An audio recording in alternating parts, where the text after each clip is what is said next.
One man, one cult, a killing spree that changed America forever. But what if I told you this wasn't the whole story? What if everything you thought you knew about these murders was wrong? In the summer of 1969, Los Angeles basked in the glow of Hollywood glamour. Yet, beneath this veneer, a series of events unfolded that would forever alter the cultural fabric of America. On August 9, 1969, the city awoke to news that sent shockwaves nationwide. Actress Sharon Tate, 8 months pregnant, was found brutally murdered alongside 4 others in her Benedict Canyon home.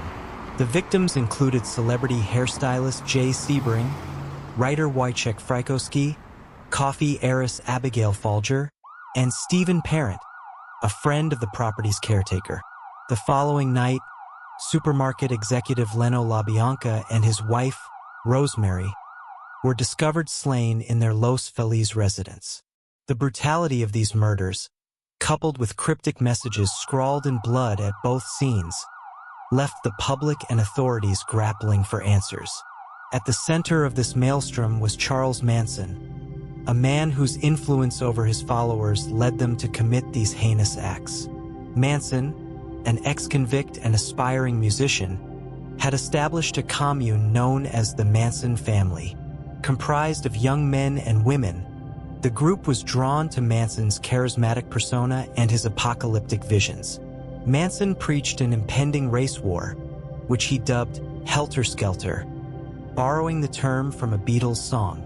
He believed these murders would incite this conflict, leading to societal collapse, from which he and his followers would emerge as leaders. However, recent investigations have unveiled layers of this narrative previously obscured. Documentaries and research, such as those presented in Chaos, The Manson Murders, suggest that the motives behind these killings were more complex than initially believed. Some theories propose connections between Manson and covert government programs, hinting at experiments in mind control and psychological manipulation. As we delve deeper into the Manson family murders, we confront unsettling questions about the nature of influence, the susceptibility of the human mind, and the dark undercurrents that can pervade society.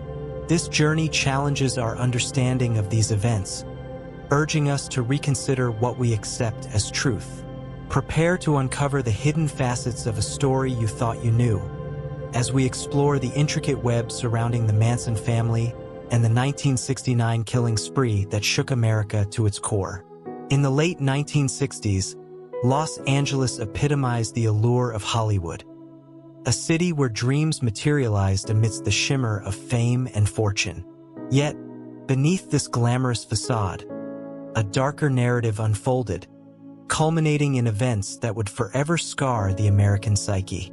Charles Manson, an ex-convict with aspirations of musical stardom, Manson possessed an uncanny ability to manipulate and captivate. After multiple incarcerations, he emerged in San Francisco's Haight-Ashbury district during the Summer of Love, attracting a following with his apocalyptic visions and charismatic demeanor. This group, later known as the Manson family, comprised predominantly young women who were drawn to Manson's prophetic proclamations and promises of communal belonging. Sharon Tate, a burgeoning actress celebrated for her beauty and talent, Tate's career was on an upward trajectory. Notable for her roles in films like Valley of the Dolls, which earned her a Golden Globe nomination, she embodied the quintessential Hollywood starlet. In 1968, she married acclaimed director Roman Polanski, and by 1969, she was 8 months pregnant with their first child, eagerly anticipating motherhood. The Manson family, under Manson's dominion, the family adhered to his teachings, which amalgamated interpretations of Beatles lyrics and biblical prophecies.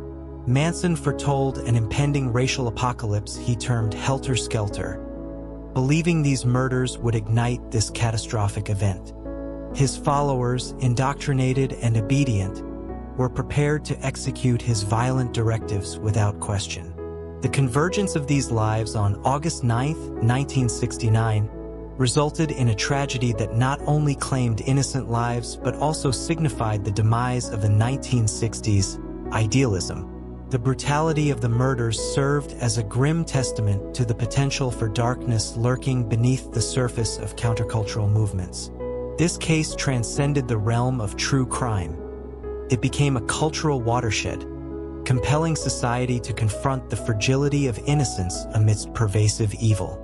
This wasn't merely a murder case, it was a harbinger, a stark warning that beneath the veneer of free love and peace, malevolent forces could and did fester. And perhaps the most haunting realization, we saw the signs but chose to look away. Los Angeles, 1969. The city shimmered under neon lights, the air thick with the sounds of the Beatles and the promise of something new. Hollywood's elite basked in their golden era, unaware that their world was about to shatter. A storm was coming, and its name was Charles Manson. The night was warm, the sky over Beverly Hills still glowing faintly from the city below. At 10:50 Cielo Drive, Sharon Tate and her guests Jay Sebring, Abigail Folger, and Wojciech Frykowski spent the evening together, unaware that footsteps approached their home through the darkness. The killers came like ghosts. Linda Kasabian waited outside as Tex Watson, Susan Atkins, and Patricia Krenwinkel crept toward the property. Watson scaled a telephone pole and cut the phone line, ensuring no one inside could call for help. They parked down the hill, hiding the car in the shadows, and climbed the embankment to reach the property.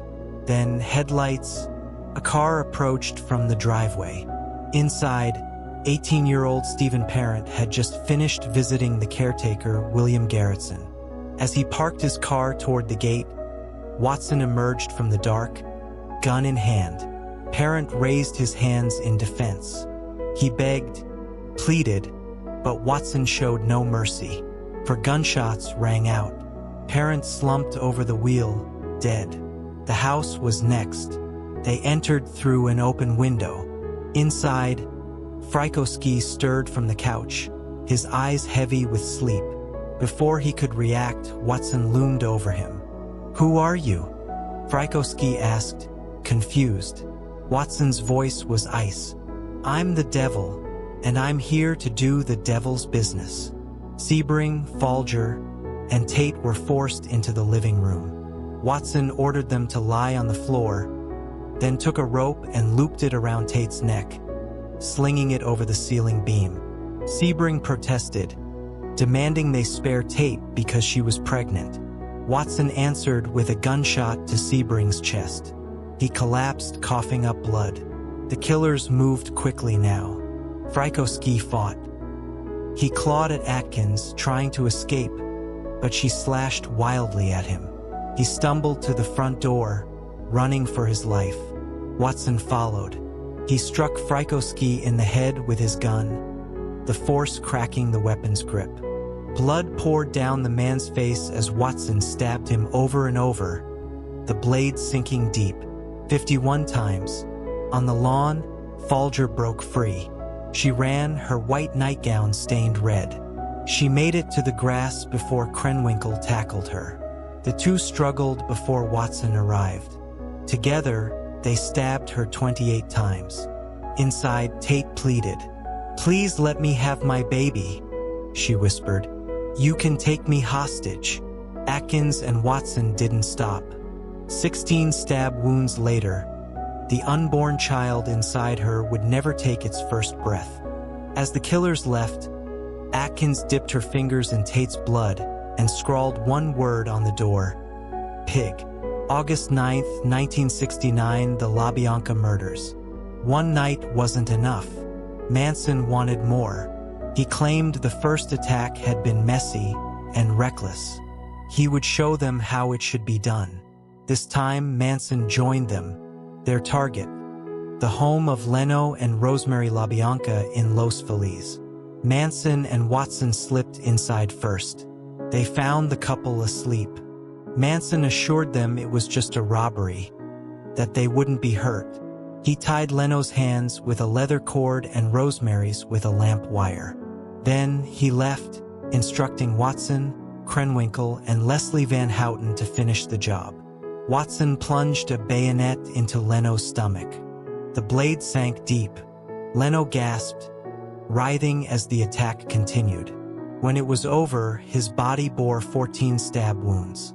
His wife, Rosemary, fought back, but Krenwinkel and Van Houten overpowered her. She was stabbed 41 times. Before leaving, the killers left messages in blood on the walls and refrigerator. Rise. Death to pigs. Helter Skelter. By morning, the world had changed. The brutal slayings shocked the nation. Hollywood was no longer safe. The age of peace and love was over. Fear gripped Los Angeles. Who would be next? What no one knew yet was that these were not random killings. They were part of a larger plan. Manson believed the world was on the brink of a race war, one he called Helter Skelter. He thought these murders would ignite chaos and bring about his twisted vision of the future. But the truth was far more horrifying. This was only the beginning. Los Angeles had seen its share of violent crimes, but nothing like this.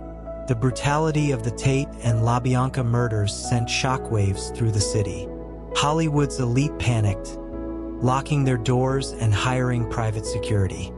Fear spread like wildfire, but inside the Los Angeles Police Department, confusion reigned. Detectives arrived at 10:50 Cielo Drive in the early morning hours of August 9, 1969. What they found was beyond horrifying. 5 bodies, all brutally murdered, lay in and around the house. Blood painted the walls. Pig scrawled in large letters near the front door. The scene was chaotic, overwhelming even for seasoned investigators. LAPD's Homicide Division went to work, but from the very beginning, mistakes were made. The crime scene was contaminated. Officers and reporters walked through the house before it was fully secured. The initial assumption? A drug-related killing. Investigators discovered small amounts of marijuana and hallucinogens in the home. With Hollywood's party scene in full swing, detectives believed the victims had been caught up in a drug deal gone wrong. Key evidence was overlooked. A bloody fingerprint was found on the front door, but it was never identified. What the police didn't know was that just hours later, another massacre was about to take place. The second murder scene, the LaBianca house. While detectives were still processing the Tate crime scene, another horrifying discovery was made. On the morning of August 10, 1969, Leno and Rosemary LaBianca were found dead in their Los Feliz home. The violence was eerily similar. Stab wounds, messages in blood, and an unmistakable sense of rage and ritualistic killing. The words, "Death to pigs," and "Helter Skelter" were scrawled across the walls and refrigerator. Despite these clear connections, the LAPD failed to link the 2 crime scenes. Instead, 2 separate investigations were launched. The Tate murders were handled by the LAPD Homicide Division. The LaBianca case was assigned to the LAPD Robbery Homicide Unit. Neither team shared information. For weeks, the investigation stalled. The media frenzy intensified, and the city demanded answers. But behind closed doors, police were running in circles. Then came the first real break, and it didn't come from the LAPD. Hundreds of miles away, at the Sybil Brand Institute for Women, an inmate sat in a cold cell, chatting with her fellow prisoners. She was 21 years old, with a wild look in her eyes and a twisted sense of pride. Her name? Susan Atkins. Arrested in October 1969 for her involvement in an unrelated murder, the killing of Gary Hinman, Atkins couldn't keep quiet. One night, as she spoke with her cellmates, she bragged about the murders. "You know those famous murders? The ones all over the news? That was us." Her words sent chills through the room. She described Sharon Tate's final moments in gruesome detail, even admitting to tasting her blood. Her cellmate, horrified, reported the conversation to authorities. Finally, after months of dead ends, the police had a lead. The helter-skelter connection. Was this really Manson's motive? When detectives brought Atkins in for questioning, they realized something disturbing. Atkins wasn't just some lone killer. She was part of something much bigger. She talked about a man named Charles Manson, a cult leader who controlled his followers like puppets. She described Spawn Ranch, where the Manson family lived like outlaws, following Manson's every word. And most chilling of all, she spoke about Helter-Skelter, Manson's twisted vision of a coming race war, where he would rise as a messianic leader. But was Helter-Skelter really the motive? Some detectives weren't convinced. The murders seemed more personal, especially the Tate killings. The victims weren't random. Sharon Tate's house had once been rented by music producer Terry Melcher, who had rejected Manson's music. Could this have been revenge? The brutality didn't match the supposed race war narrative. Just as police thought they had a solid theory, a new discovery threw everything into question. What if this wasn't about a race war at all? What if the real reason for these murders had been buried under layers of deception? The case was far from over, and Manson was still free. For months, the public had been told one version of the story. Charles Manson, a crazed cult leader, ordered his followers to commit murder to spark an apocalyptic race war he called Helter-Skelter. But as investigators dug deeper, a different motive began to emerge, one far more personal.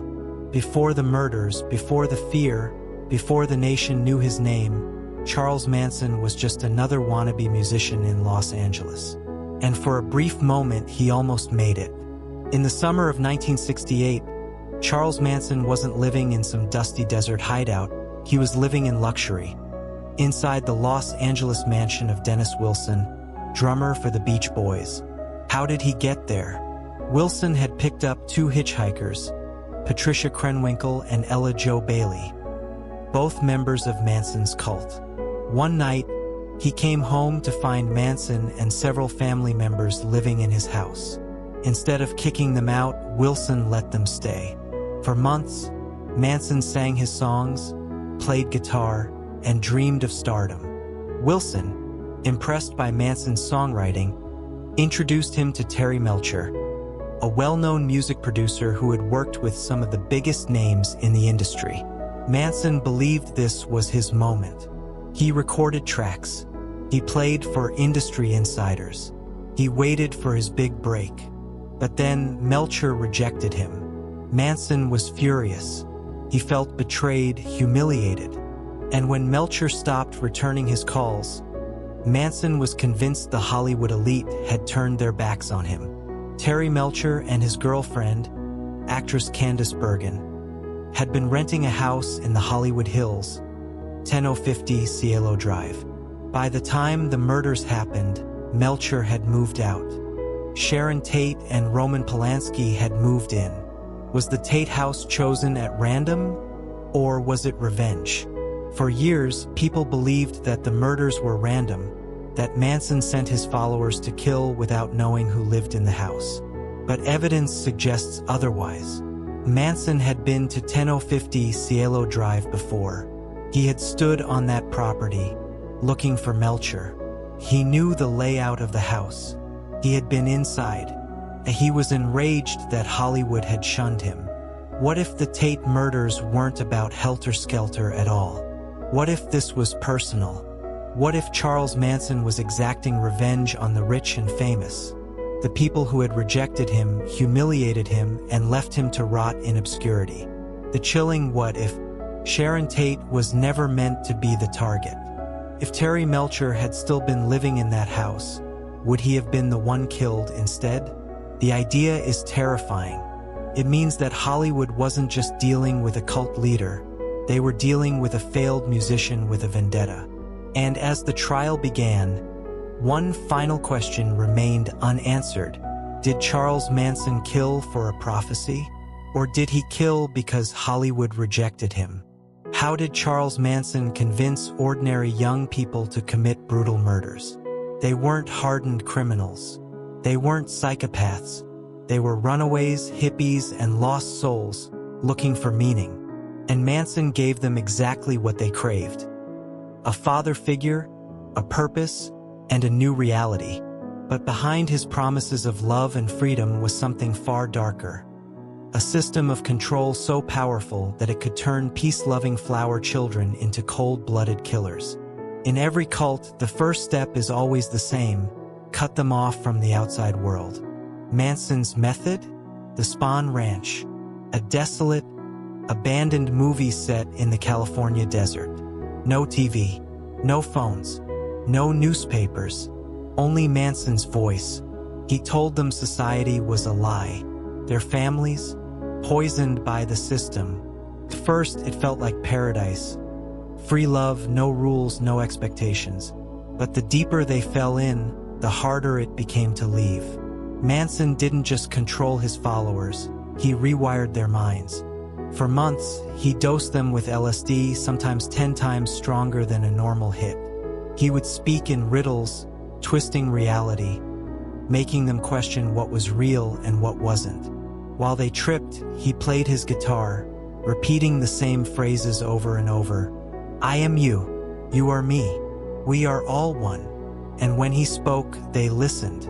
Every night, they sat in a circle around him and he preached about the Beatles, about Helter Skelter, about the end of the world, until his voice became the only truth they knew. Manson understood something most cult leaders do: desire is a weapon. He controlled who slept with whom. He decided who was worthy of love and attention. To keep his male followers loyal, he fed them a steady stream of women he had already broken down, reshaped, and programmed to serve the group. Love became obedience. Obedience became loyalty, and loyalty became absolute. For months, Manson tested their loyalty with small crimes: breaking into homes, stealing cars, vandalism. But then came the moment of no return. July 1st, 1969, Manson ordered one of his followers, Bobby Beausoleil, to kill a man named Gary Hinman, a musician and acquaintance of the family. Bobby hesitated. Manson slashed Hinman's face open with a sword. "Do it," he told Bobby, "or you're next." Bobby killed Hinman, and just like that, the family had spilled blood. From that moment on, killing wasn't unthinkable, it was expected. Even decades later, experts say Manson's techniques are still used by modern cults. Isolation, cut them off from reality. Drugs, keep them disoriented. Sex, use desire as a leash. Fear, push them to the point where obedience is survival. What Manson did wasn't unique. It was a blueprint. And by the time he gave the order to kill Sharon Tate, his followers weren't questioning him anymore. They were waiting for permission. Charles Manson trial wasn't just a trial. It was a spectacle. The world had never seen anything like it before. A cult leader, a blood-soaked crime spree, a courtroom filled with brainwashed followers. And at the center of it all, Charles Manson.